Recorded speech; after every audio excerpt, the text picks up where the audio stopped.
En primera quiero pedir una pequeña licencia porque sí, efectivamente vamos a hablar de pandemia y ortopedia y salud pública, pero mejor me enfoqué al tema de pandemia y educación, pero tomando como ejemplo Magdalena de las Salinas. Entonces, el tema es pandemia y educación, porque creo que Magdalena lo está haciendo muy bien, debe seguir haciéndolo muy bien. Pues aquí van algunos conceptos que pueden ayudar, que pueden reforzar lo que se ha estado haciendo. Entonces, es pandemia y educación, paradigmas contra innovación. Y como les comentaba hace un rato, ¿qué es una pandemia? Es una enfermedad que se propaga a todo el mundo. Desde que tenemos conocimiento, han existido las pandemias, ha habido grandes epidemias regionales, y si tenemos, no nos vamos a meter a las de antes de 1800 o a las incluso antes de nuestra era, pero vamos a agarrar algunas, las últimas, los últimos 100 años. Quiero mencionarles la pandemia que hubo, que le llamaban gripe española, o el H1N1, 1918, hace 100 años. Y les decía yo que con esta pandemia del COVID-19 apenas estábamos en la puerta. Pues sí, porque la pandemia que hubo de la gripe española, la influenza, hace 100 años, infectó a 500 millones de seres humanos, de los que murieron 50 millones, y estuvo 38 años rondando la Tierra. Nosotros, les dije hace un rato que llevábamos un mes, un año y medio. Bueno, estamos en pañales. Luego, en 1957, al término de, ya que desapareció, se hizo más lejana los casos de la gripe española, en 1957 volvió a haber otra pandemia por un virus similar al de la influenza anterior, pero el AH2N2, que se consideraba una posible variación del H1N1. Ya después se ha analizado muy bien. Esta no se sabe cuántos millones de seres infectó, pero mató a 1.1 millones. Estuvo presente 10 años y fue sustituida en 1968 por el AH3N2, que igual fallecieron alrededor de 1 millón de personas y continúa infectando hasta ahora. Estamos hablando de hace 45, 52 años, y sigue vigente esta afectación por el AH3N2. Bueno, pues qué decir de la pandemia del VIH, que se inició en 1981, ha infectado a 80 millones de personas, de las cuales han muerto 39 millones, continúa. En 2009 se presenta la que recordamos últimamente, hace 10, 12 años, el H1N1. No se sabe cuánta gente se infectó, no hay datos concluyentes, pero 500,000 fallecieron y todavía se presenta frecuencia, e incluso todavía año con año estamos recibiendo inmunización para esa influenza. Y bueno, la que estamos nosotros viviendo ahorita por el coronavirus, que lleva 153 millones de infectados con 3.2 millones de muertes en año y medio, que todavía continúa. Entonces, ¿cuánto tiempo va a estar con nosotros? Pues ahí tenemos la muestra. Probablemente muchos de nosotros ni siquiera sepamos cuándo va a terminar. Sin embargo, estará con nosotros ya. Como siempre he dicho, llegó para quedarse. Es una enfermedad que llegó para quedarse. Dentro de unos poco tiempo ya sabremos que estará dentro de nuestro catálogo de enfermedades a cuidarnos todos los días, como muchas enfermedades que tenemos, que ya son parte de nuestro colectivo, de nuestra, ahorita pues una costumbre, pero serán parte de nuestras culturas, nuestra cultura, la convivencia con pandemias. ¿Qué sigue después del COVID-19? Bueno, Como hemos visto, COVID-19 se ha presentado en oleadas. Así se presentan todas las pandemias, todas las epidemias en oleadas. Entonces, ¿qué sigue? Pues mismas enfermedades que mencioné hace un rato, pero en nuevas oleadas. ¿Qué sigue? Seguramente nuevos agentes, nuevos virus, nuevos hongos, nuevas bacterias que estarán emergiendo en nuestras poblaciones y que afectarán en mayor o menor medida la vida de sociedades de hoy. ¿Qué sigue? Mutaciones de esos virus, ¿sí? Reaparición de enfermedades previamente controladas o desaparecidas. Bueno, hemos visto que el sarampión está reapareciendo, hemos visto que nuevamente la tuberculosis está tomando mucha fuerza. Y hay un tema muy importante que se suma a todo esto, que es el tema de la resistencia bacteriana. Nada más para poner en contexto, las empresas, los laboratorios farmacéuticos que conocemos, el 20% de sus productos son para el ser humano. El otro 80% de sus productos son para ganadería y agricultura. Entonces, se producen enormes cantidades de antibióticos para la ganadería de todo tipo, y eso va generando resistencias bacterianas que las estamos viviendo, que las estamos viendo en nuestras unidades, incluso en el hospital, pero cuando estas se hagan presentes de la misma manera que se hace una pandemia con una dispersión así de rápido, vamos a tener grandes problemas que tendremos que saber cómo responder a ellas de manera muy rápida, como fue el caso de este COVID, que aprendimos en pocos meses a cuidarnos de él. Y aquí, ya entrando en materia, ¿qué cambia en una enfermedad contagiosa? ¿Cómo inicia la vida hospitalaria? ¿Cómo inicia la afectación a nuestro entorno? Bueno, lo primero, todos nosotros nos lavamos las manos, nos cepillamos antes de una cirugía, incluso nos ponemos gel para tocar a un paciente a la hora de la exploración en el consultorio, pero normalmente esa asepsia, antisepsia y uso de ropa estéril es para no contaminar al paciente. Pero en el caso ahora del COVID, también es para que el paciente no nos contamine a nosotros. Y ese cambio es un cambio muy fuerte. Imagínense, en el caso mío, que tengo en el 80 inicié la carrera de medicina, estamos hablando de 40 años, en el que he estado cuidando al paciente. Pues ha sido muy difícil pensar que ahora me tengo yo que cuidar del paciente. Yo recuerdo, ustedes también, cuando llegaba un paciente con VIH, cuando llega un paciente con VIH, pues todo lo que hacemos para evitar una contaminación o una lesión durante la cirugía o durante el manejo de este paciente, bueno, pues sabemos que el VIH es a través de contacto con la sangre, alguna lesión que tengamos durante la cirugía, pero el coronavirus no. El coronavirus es a través del flush, entonces es más fácil que nos contaminemos el coronavirus. Entonces eso cambia también la actitud ante cualquier paciente.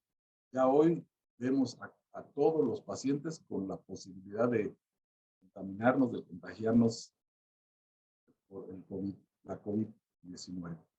Cambia la salud mental, se altera definitivamente la salud mental de quienes viven, conviven, transitan en un hospital, en centros de salud, cambia completamente, cambian los criterios de diagnóstico y tratamiento.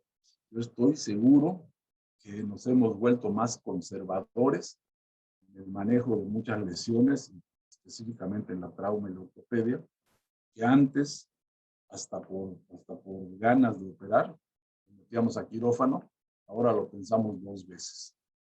Tenemos que cambiar para aprender a cuidar al paciente, a cuidar el entorno, a cuidar a nuestros compañeros, a nosotros mismos y a otros pacientes. Y todo esto que estamos platicando afecta directamente en lo que tiene que ver con la metodología educativa. Porque todas estas medidas sanitarias que tomamos, imagínense, A nosotros nos enseñaron que ver directamente a los ojos al paciente, ser empáticos con ellos, tener una cara, una sonrisa amable, ¿sí? Para hacer sentir al paciente mejor, para que su experiencia en un centro de atención no sea tan desagradable. Y ahora pues, no hay manera porque estamos cubiertos con una máscara, con gogles, cubrebocas. No, el paciente no sabe si estamos riendo o enojados detrás de ese cubrebocas o de esa máscara o de esos escafandras, etcétera. Entonces, ya entrando al entorno de la metodología educativa, yo les pregunto, ¿ustedes creen que con todo esto que hemos vivido año y medio se aprende igual? Todos los que estamos acá, que hemos tenido la oportunidad de dar clases, de convivir en los pisos al pasar visita con los médicos residentes, pues platiquen con ellos, a ver si en el R1 en 2019, 2018, aprendieron igual a como están aprendiendo ahorita en 2020 y 2021. De la misma manera, platiquen con los docentes si están enseñando igual. Y esto hace de manifiesto algo que a lo mejor no se notaba antes, pero hoy es totalmente evidente y es la brecha generacional. Esa brecha generacional en la que hoy estamos aquí 100 gente sentadas platicando a través de una conferencia vía Zoom, ¿sí? Cuando nosotros hace año y medio no sabíamos ni de la existencia de las conferencias vía Zoom, muchísimos de nosotros no sabíamos manejar una conferencia vía Zoom. Lo más que hacíamos era que nos mandaran una radiografía por WhatsApp, verla, identificarla y mandarle un mensaje al paciente que tenía tal o cual cosa. Pero hoy ya se están dando consultas a través de Skype, a través de videollamadas, a través de la propia forma Zoom. Entonces, ¿se aprende igual? Por supuesto que no. ¿Se enseña igual? Tampoco. Pero además hay otros factores que alteran y que se suman a esta vida en pandemia. Por ejemplo, los avances tecnológicos educativos, avances en la tecnología de diagnóstico y tratamiento de las enfermedades, nuevos implantes diferentes, nuevo instrumental, infraestructura diversa. Aquí tenemos una caricatura donde pues, en la ciudad todo el mundo habla del internet y las pláticas, pero también hay mucha gente que tiene que seguir aprendiendo en sus casas y en sus casas no hay señal, no hay teléfono, no hay luz, no hay muchas cosas y eso genera una brecha. ¿Y saben qué es lo más curioso? Que en el hospital hay gente que no tiene acceso en su casa con tanta facilidad. Además, lo vimos hace un ratito que estaba platicando, no recuerdo, creo que Chela, ¿sí?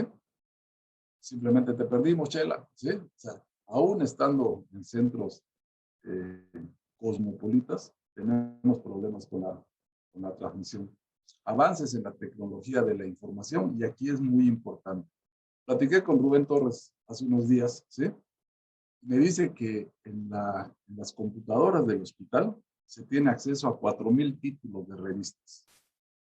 Un estudiante, un residente hoy puede sentarse en la computadora y tener acceso a 4,000 títulos de revistas, ¿sí? Y aquí quiero tomarme un pequeño paréntesis porque sí, efectivamente, fuimos el primer hospital de todo el Seguro Social en contar con expediente electrónico, acceso a Internet, intranet, y lo primero que logramos, aquí Memo recordará, Roberto Palapa, nos costaba mucho trabajo, nos costaba muchísimo trabajo capacitar al personal para que tomara clases de Word, de Excel, incluso hasta cómo prender la computadora. Sin embargo, lo primero que sucedió cuando tuvimos red de Internet en todos los pisos, ahí en los módulos de enfermería, lo primero que sucedió es que estábamos en el top 10 de acceso a páginas pornográficas. No había capacidad para aprender Word, no había ganas, pero sí sabíamos entrar a páginas pornográficas y a cada rato nos llamaban la atención. Teníamos que andar, Adrián y con el equipo de telecomunicaciones, teníamos que andar bloqueando acceso a páginas pornográficas. Todo eso es importante, todo eso es parte de lo que se vive. Y hoy además tenemos acceso a distancia con el paciente. Podemos hacer videollamadas, como les decía, conferencias, ver las radiografías. El paciente se le ahorra dinero al instituto. ya puede no trasladarse el paciente, sino tener una plática de capacitación con médicos de provincia y orientarlos en el tratamiento. Cambios en la organización del trabajo, ¿sí? La telemedicina y el teletrabajo. En el mismo hospital hay pacientes que les llaman de primera línea, hay pacientes, digo, médicos y personal de primera línea, otros que no. Hay hospitales COVID, hospitales no COVID o hospitales mixtos como Magdalena, no sé si todavía, pero en una temporadita hubo algunas camas en ortopedia. Hay muchas personas en riesgo que de una organización normal que teníamos para el trabajo, se tenía hace año y medio, todo ha cambiado. Todo ha habido necesidad de modificar, de adaptarse, de minimizar el riesgo para el personal. También ha habido cambios en la dinámica interpersonal. Las guardias ya no eran iguales. Había compañeros o hay compañeros que tienen familiares en riesgo que o se les perdonaba incluso ir a trabajar, se les daba trabajo en casa, o a la hora de hacer las guardias, pues no tenían, no era fácil que se sumaran al trabajo total, porque en su casa tenían pacientes adultos mayores, porque tenían bebés, ¿sí? Entonces todo esto ha cambiado desde hace año y medio y estamos todavía en un proceso de adaptación, implementación de los cambios, que ha sido, por decir lo menos posible, ha sido muy angustiante. Y además, hay un concepto nuevo que se llama las comunidades internas. Antes, cuando yo estaba ahí en Magdalena, recuerdo que le daba mucha importancia a las quejas de los pacientes y de los familiares y revisaba las técnicas de atención y orientación, revisaba las libretas de quejas. Teníamos todo un proceso para contestar las demandas y las quejas escritas. Bueno, ahora tenemos lo que se conoce como comunidades internas. Son grupos de trabajadores, amigos de nosotros, tienen sus chats, donde muchas veces no estamos incluidos los líderes, y ellos se quejan, ellos se echan porras, ellos conviven, una comunidad que puede facilitar, puede no facilitar la implantación y la adaptación a nuevas organizaciones en el trabajo.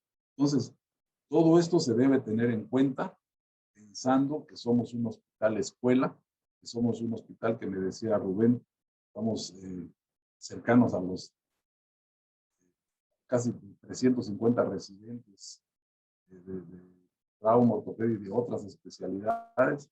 Entonces, ya es toda una gran responsabilidad que tenemos para formar personal de valor, personal que tenga liderazgo a nivel nacional e internacional, ¿sí?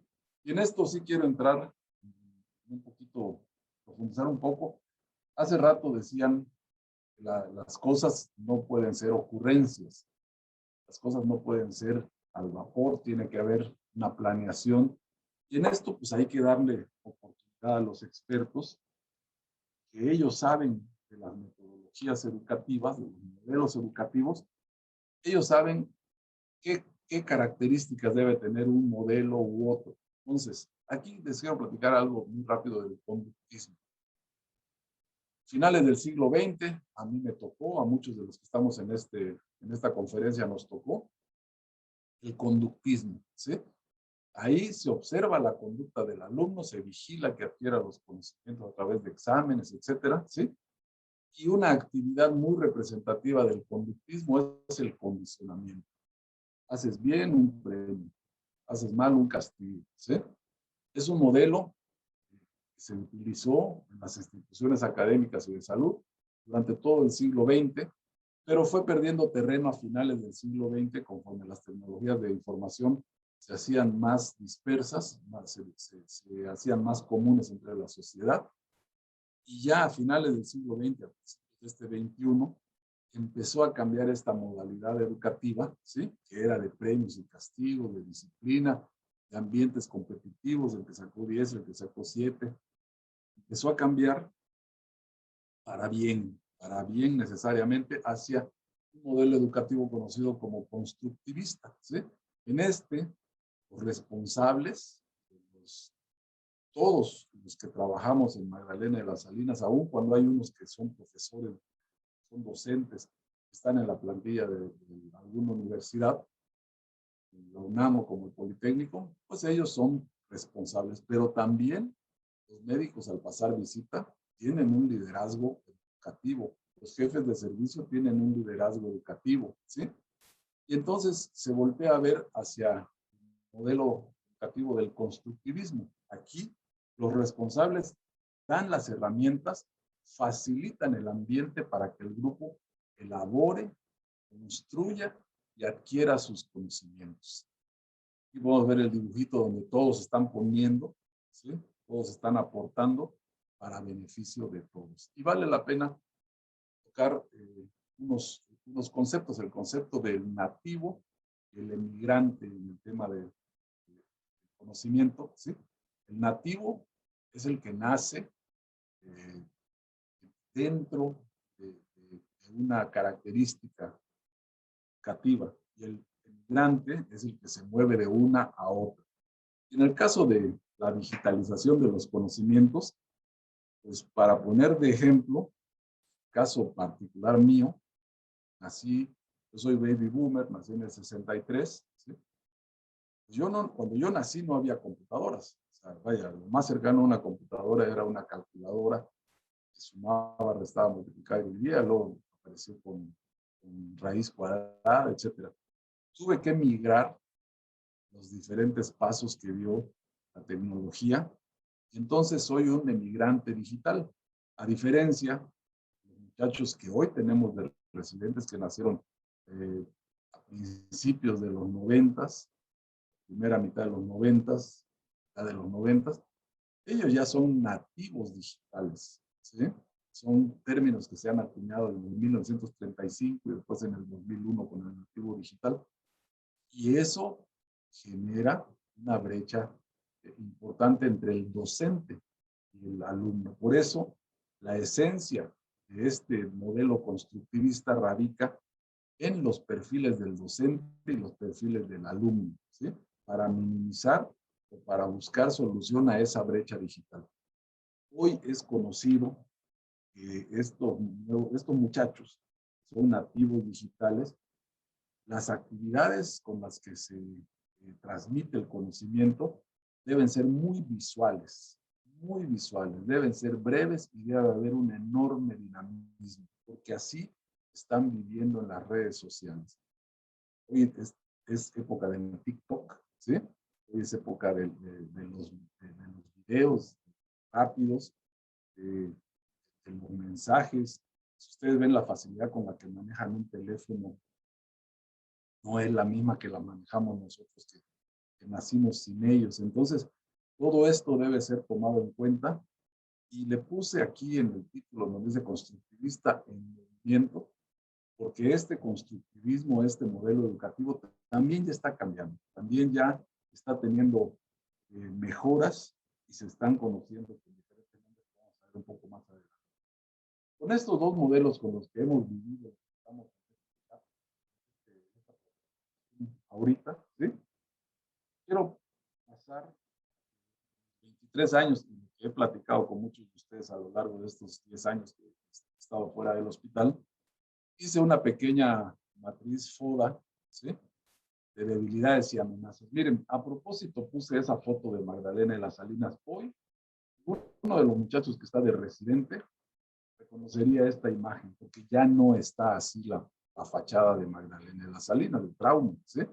Todo cambia, todo cambia. Y ante esa premisa de que todo cambia, todo hay una resistencia al cambio, siempre la hay, ¿sí? Por otro lado, tenemos la jubilación y ahorita yo quisiera que tuvieran en cuenta algo. No era lo mismo una persona que tenía 26 años de antigüedad en el 2015 y que ya le faltaban 2 años y que no sabía si se jubilaba o no se jubilaba en 2, 3 años. Tenía 26 años de antigüedad, a los 28 se podía jubilar. Estaba pensando si jubilarse o no jubilarse. Hoy Por supuesto que si hoy cumplo 28 años, hoy mismo me salgo del hospital porque el riesgo de sufrir una enfermedad o contagiarlo, llevarla a contagiar a mis familiares, hace tomar la decisión mucho más rápido. Entonces hay cierto desánimo para permanecer. Esto va haciendo que se movilice el profesorado y que también genere pues, que haya que capacitar a nuevos docentes, ¿sí? Los cambios en la estructura de mando son debilidades y amenazas que suceden siempre, ¿sí? Que cambia un jefe de servicio, que ya estaba motivado, que por alguna razón o se va del hospital o ya no quiere estar de jefe. El desgaste de las herramientas académicas, ¿sí? Y por supuesto, hay algo también importante, así como les dije que habíamos pasado a ser el top 10 de las páginas porno, pues hoy abrimos internet, tenemos una pregunta, nos aparecen cientos, o a veces hasta miles de opciones, y es probable que muchos de nosotros no tengamos un mecanismo de selección de la información y perdamos mucho tiempo, creamos mucha información que es falsa, puede ser hasta de mala fe. También el avance de la pandemia es una amenaza al sistema, una amenaza a lo que tenemos, a lo que hemos vivido. La economía y las políticas públicas en salud, las propias estrategias internas institucionales, definitivamente avances en la tecnología de la información, como esta plataforma Zoom, pero esta plataforma Zoom, ya existen 10 o 12 plataformas en el mundo. Podemos hacer cuestionarios, formularios a través de Google, a través de SurveyMonkey, a través de muchas herramientas que no teníamos antes, ¿sí? Las instancias evaluadoras del aprendizaje, el propio IMSS, la Joint Commission, la COFEPRIS, las evaluadoras del aprendizaje como el Consejo, como la UNAM, ¿sí? Las evaluadoras de la calidad de la atención, las que mencioné, el INSABI, COFEPRIS, el IMSS, la Joint Commission, la prensa, los pacientes y los familiares también son un motivo, es una debilidad y es una amenaza a nuestro sistema interno de trabajo que trae alteraciones y trae angustia y trae resistencia al cambio y genera una serie de conductas que hay que tener en cuenta a la hora de elaborar los objetivos educativos dentro de la especialidad. Pero ¿cuáles son nuestras fortalezas? Porque sí las hay. La primera es Frida. Frida, te mando un abrazo, de verdad que has hecho un trabajo impresionante. Magdalena de las Salinas tiene una doctrina y ya es una marca. Hoy hablar de Magdalena ya se sabe qué es, y después de 40 años, todos los que estamos acá tenemos un orgullo de haber estado en Magdalena y destacamos. Hay una doctrina de trabajo, ¿sí?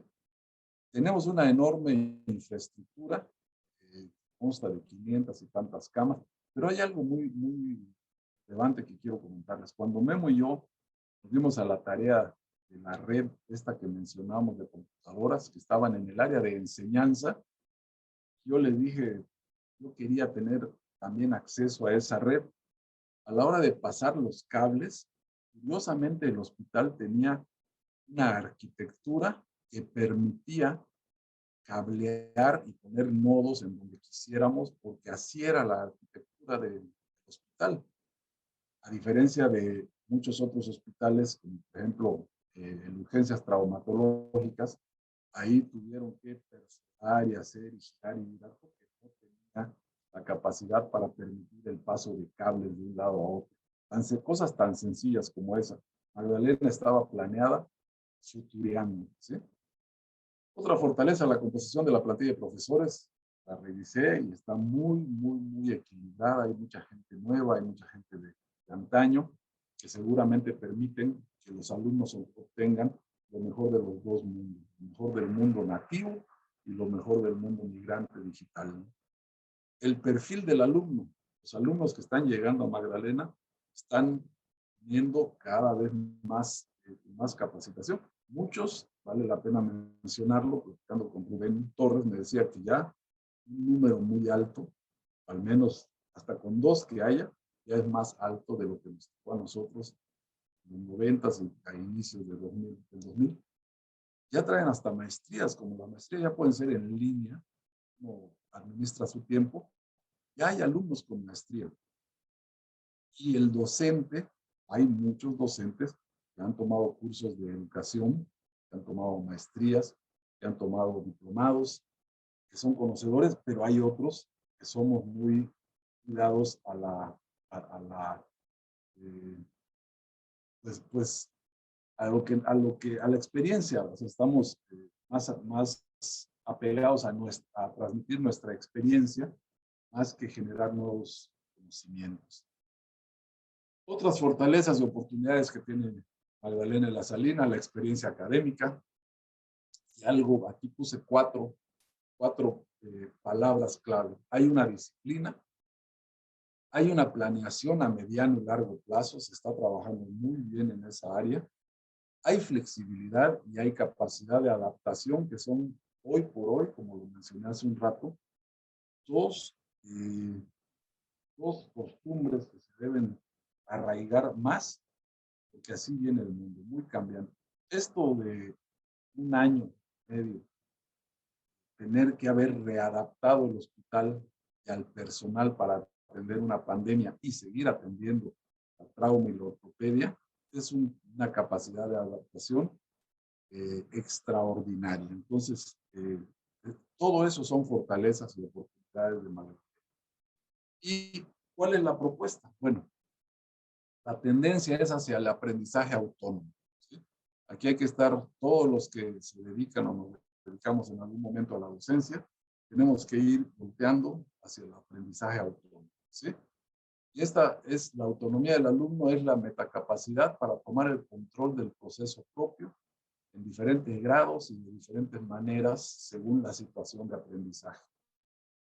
No quiere decir que ya no vaya a haber docentes, porque hoy por hoy en una encuesta que se hizo muy amplia aquí en México,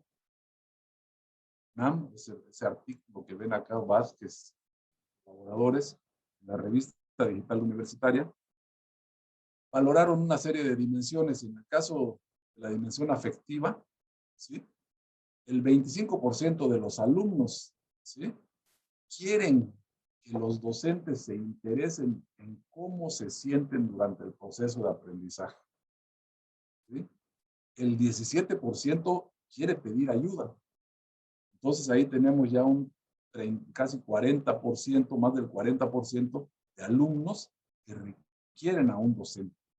Y alrededor del 50% logran mantenerse concentrados, esforzándose ellos. Entonces, el aprendizaje autónomo, vuelvo a lo mismo, no quiere decir que no haya maestros. Quiere decir que tendrán que tener una actividad de supervisión, de vigilancia, de acompañamiento, el famoso coaching. Hay que dejar que el alumno aprenda, pero hay que estar con él. En el ámbito de la dimensión social, ¿sí?, el 77% indicó que puede escuchar posturas de otros, ¿sí?, pero solo el 40% expresa sus propias posturas. El 13% quiere aprender a expresarlas, ¿sí? Y también hay un 6% que hay que vigilar mucho porque, según él, no es importante la actividad de comparar su postura con la de otros. En la dimensión cognitiva, ¿sí?, el 57% señala que pueden vigilar su progreso con la ayuda de un profesor. El 35% puede hacerlo con ayuda de otros. Pueden ser sus compañeros, como pueden ser otros personajes sin ser la plantilla de docentes. El 17% le gustaría aprender a hacer la evaluación con listas de cotejo. En la dimensión metacognitiva, que es las metas del aprendizaje, la planeación, etcétera, dice el 50% que ellos pueden solos, pero entonces el otro 50% no puede solo, ¿sí? Hay que estar ahí, hay que acompañarlos para que aprendan. Y en esto es extremadamente importante capacitar y el interés, sobre todo la vocación de los docentes para transmitir conocimientos, ¿sí? Y la dimensión que está orientada a la acción, 50-60% de los alumnos encuestados refieren poder solos tomar sus decisiones, etcétera, pero el 35-40% requieren ayuda de otros. Entonces, este es hacia donde vamos avanzando. Pasamos de un modelo conductivista a uno constructivista y ahora estamos avanzando hacia el aprendizaje autónomo.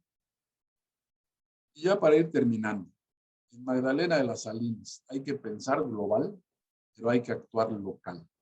Hay que aprovechar la UMAE en su conjunto. Bastante trabajo, se lo digo, que lo viví, bastante trabajo fue que nos aceptaran juntar 3 grandes unidades, una UMAE de la misma especialidad y complementarias. Hay que planear los contenidos y las metas educativas, hay que capacitar a los profesores, hay que fortalecer el intercambio académico, la relación con otras unidades médicas para abrirse a otras especialidades. Cualquiera de los muchachos que están ahorita en la residencia puede ser que nos digan que les hace falta vivir más la rehabilitación, vivir la reumatología, vivir muchas otras especialidades que no tenemos cercanas, pero que sin embargo parece que ya hay geriatría, ¿sí? Entonces, aprovechar, hacer sinergia con esas unidades médicas que cuentan con otras especialidades y con muchas otras universidades. Nosotros nada más vemos a la UNAM, del técnico, pero hay una gran cantidad de universidades en las que se puede ir dando relación, capacitación, intercambio de conocimientos, etc. Hay que mantener las herramientas educativas, ¿sí? Hay algo muy importante, somos un hospital que debe homologar estrategias 24 horas de los 7 días de la semana, no que sea todo en la mañana, hay que avanzar hacia los otros turnos. Hay que hacer una enorme vigilancia epidemiológica y difundir. El trabajador debe saber en qué piso está trabajando, o sea, en qué condiciones están las resistencias bacterianas, en qué condiciones están los contagios de una u otra enfermedad, etcétera, ¿sí? Hay que actualizar constantemente el diagnóstico interno y externo, los perfiles de docentes y alumnos y, por supuesto, todo esto dentro de un enorme ámbito de ética y humanismo. Lo más importante, cuidar a todo el personal, ya que es el mayor activo de Magdalena en la Salinas. Muchísimas gracias. Con esto termino y les agradezco su atención.